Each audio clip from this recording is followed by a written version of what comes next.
नमस्कार मंडळी, कशा आहात? मजेत ना? मजेतच राहा. वैशालीज किचनमध्ये तुमचं खूप खूप स्वागत. आज आपण डाएट लाडू बनवणार आहोत आणि तेही ऑर्डरचे. ते कसे बनवले ते आपण बघूया. चला तर मग रेसिपीला सुरुवात करूया. इथे चमचाभर तूप घेतलेलं आहे. त्याच्यामध्ये 100 ग्राम काजू घेतले. काजू छान असे ह्या कलर येईपर्यंत असे भाजून घ्यायचे. त्याचप्रमाणे 100 ग्राम बदाम घेतले, तेही छान भाजून घ्यायचे. त्याचप्रमाणे इथे मगज बी, सनफ्लॉवर बी आणि भोपळा बी ह्या सर्व बिया मी 50-50 ग्राम घेतल्या. त्याही छान अशा भाजून घ्यायच्या. ह्याप्रमाणे ह्याच्यामध्ये 25 ग्राम अक्रोड आणि 25 ग्राम पिस्ता तेही आपल्याला भाजून घ्यायचं आहे. इथे शेंगदाणे 100 ग्राम, 100 ग्राम भाजलेले चणे, 50 ग्राम ओट्स आणि मखाणे 100 ग्राम छान असे खरपूस भाजून घ्यायचे.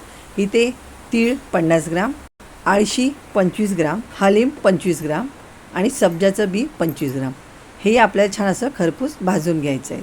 त्याचप्रमाणे इथे 25 ग्राम खसखस तीही छान भाजून घ्यायची आणि 100 ग्राम खारीक पावडर ती आपल्याला हलकी भाजून घ्यायची आहे. इथं डेसिनिकेटेड कोकोनट वापरलेला आहे 100 ग्राम, तोही भाजून घ्यायचा आहे. 100 ग्राम इथे तूप टाकलं आणि 50 ग्राम डिंक टाकून ते छान असं तुपामधून फुलवून घेतलं. आता हे सर्व मिश्रण आपल्याला जे काजू जे भाजलेले आहेत ते सर्व आपण एकत्र मिक्सरला ग्राइंड करून घ्यायचं. ग्राइंड करून झाल्यानंतर त्याच्यामध्ये जायफळ पावडर आणि वेलची पावडर टाकायची. आता इथे 250 ग्राम तूप घेतलेलं आहे आणि त्याच्यामध्ये 700 ग्राम गूळ घेतलेला आहे.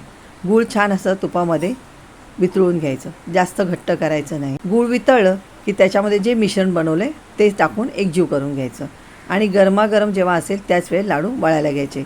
जर तुम्हाला इथे मिश्रण कोरडं वाटलं तर तुम्ही तूप टाकू शकता. याप्रमाणे आपले लाडू इथे वळून झालेत. आजकाल आपल्याला प्रत्येकालाच केस गळणे, सांधेदुखी, विटॅमिनची कमी, कॅल्शियम कमी, स्किन प्रॉब्लेम, डाएट या प्रत्येक प्रॉब्लेमला आपल्याला फेस करावं लागतं. पण हे लाडू त्याच्यावरती रामबाण उपाय आहे. तर असे लाडू तुम्ही नक्कीच घरी बनवून बघा. व्हिडिओ आवडला तर लाईक आणि शेअर नक्की करा. थँक्यू.